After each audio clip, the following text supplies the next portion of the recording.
Well, this has been the day of all days, hasn't it, Sage? Sage? Huh? What a day of cat hunting this has been. My word.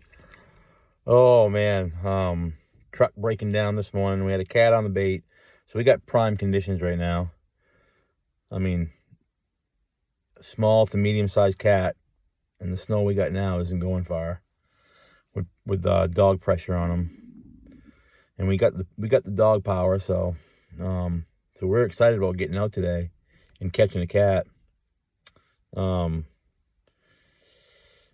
everything that could be going against us today has gone against us. We got halfway to the bait. Like I said, cat was on the bait at 5:30. I picked Matt up at 6. Got to Monroe, hit the store, got a sandwich, some coffee. All excited to go run this cat. Well, we didn't even make it out of Monroe Village, and my truck broke down. It's at the mechanics right now. I guess it's got a short somewhere. It's got a short going on with the fuel system. So they're trying to figure that out. So here we are with a truck full of dogs and all our gear. Thankfully, my wonderful wife came and picked us up, and I have this Toyota RAV. She's an old girl, and she's a 2002, and she's my work vehicle, and I beat the piss out of it, but she keeps on the trucking. So I told Matt, I said, I got my RAV sitting in the driveway. If you want to help me clean all the tools out of it, I have every drywall tool that I own in this RAV. So I said, Matt, if you want to go to my place and clean out my car, we can bring that. And so we both agreed we ain't quitters. So that's what we did. My wife picked us up. Tow truck came and grabbed the truck.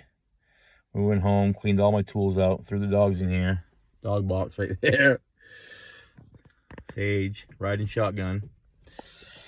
And off we went. Well, we get up here. At this point, the track's 6 hours old, which ain't a big deal for her.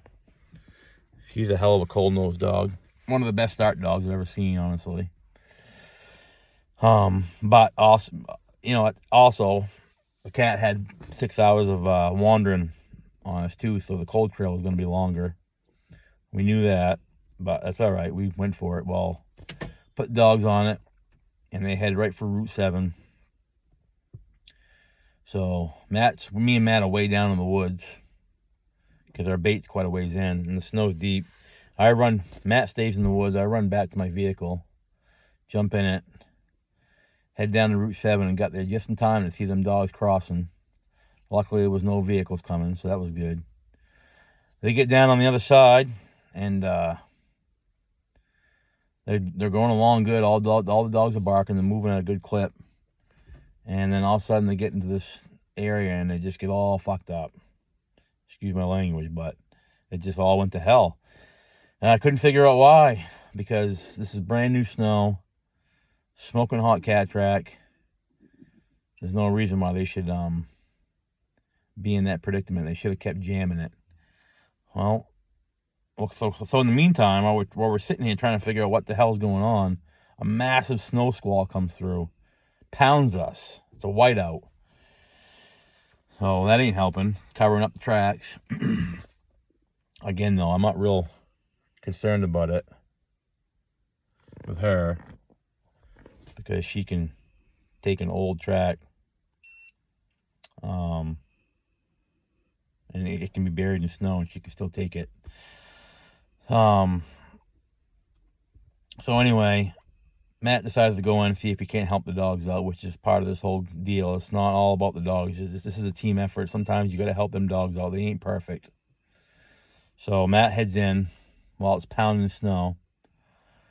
Well, long story short, come to find out, another group of hound hunters were running another cat, and the two cats came together, and all our dogs met head on right in the middle, that's the first time I think that's ever happened to me. Ended up being a well-known houndsman in this area. I've never actually personally met him, but today we met, and we all hunted together. He pulled all his dogs out because the males started to fight. So he pulled his dogs out, let our dogs figure it out. And they did. They finally figured out the track, pulled out of them circles, and off they went. Well, they took the cat that they were running, which was a big cat. The cat we were running was a small cat. We would have caught that cat, but they got on a giant cat, the one that they were running. And that cat's too big to be stopping, even in the snow. His belly wasn't even dragging in the snow. He's a big boy. So off they went, country mile, headed for no man's land. I told the other guys to go ahead and join us. I mean, you guys are here now, so you might as well join us. And it was fun. I mean, we got to know them guys, and it was a good group of guys. I'm not going to mention any names, but the older fella, he's been doing this for years, so he's someone you can learn from. We all traded information, numbers, and all that, and we're going to get together again in the future. But, so yeah, anyway, we ran this cat right straight to the next road. She's looking for Matt. She thinks Matt's in the woods hunting without her. Matt's going in to get his pup Capone. He's still out there. He's the last dog out there. You ain't missing nothing, Sage. Trust me. You ain't missing nothing. You're good. So anyway, they run this cat right straight to somebody's house, and we lost it there. And I don't know if it went up a tree. Me and Matt went in and searched all the trees. We got permission from the landowner. Went in and searched all the trees. Couldn't see nothing, but there were some pretty big pines in there, real tall, that were real thick at the top. So, but there's also an old abandoned building in there, and the landowner told me he knows the cat. It's a big cat he's had on camera all fall. He's actually seen him a few times while deer hunting. He said the cat's actually killed 3 of the lambs that he's feeding right behind his house. 3 of the lamb deer he was feeding right behind his house. He's been there all season, so that's obviously his home territory, which is it's pretty typical of a big tom to strike off back to his home territory. Right now, they're breeding, so the toms are roaming. So you'll catch toms like that in areas that he's not normally in, and they'll go right straight to their home, which is what he did. And we lost him right there somewhere. So I don't know if he went. The landowner told me that he's been suspecting that Tom has been living in that abandoned house, using it as a den or whatever. And that's kind of where they lost it. Would have been too much. There's a lot there to search. So we searched around a little bit. So many dog tracks in the snow, he couldn't decipher the cat tracks from the dog tracks. But somewhere there, he lost us. Whether he went up a tree or went in that old abandoned house, I don't know. Me and Matt went in and tried to circle out and around, pick up his track, but to no avail. So, so now we got all the dogs scooped up. We got 3 in this kennel. Sage is running a shotgun.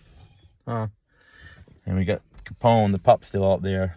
Matt's going in to get him. He's about 1,000 yards for us. Matt's got to trudge through the snow to go get him. But this has been a day. This has been a day. You never know where you're going to end up or what kind of adventure lies ahead of you when you put dogs on the ground. That's one of the things about hound hunting I love. It's always an adventure. It's a different adventure every time, ain't it, girl, huh? And you never know where you're going to end up at the end of the day, huh? But there ain't nothing like it, is there, huh? There ain't nothing like chasing these kitties, is there, huh?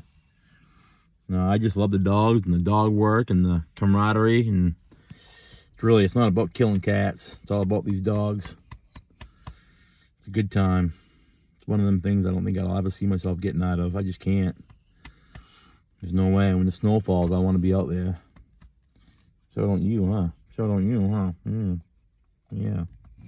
But yeah, I just wanted to give you guys an update. That's been our day. Typical cat hunting. All right.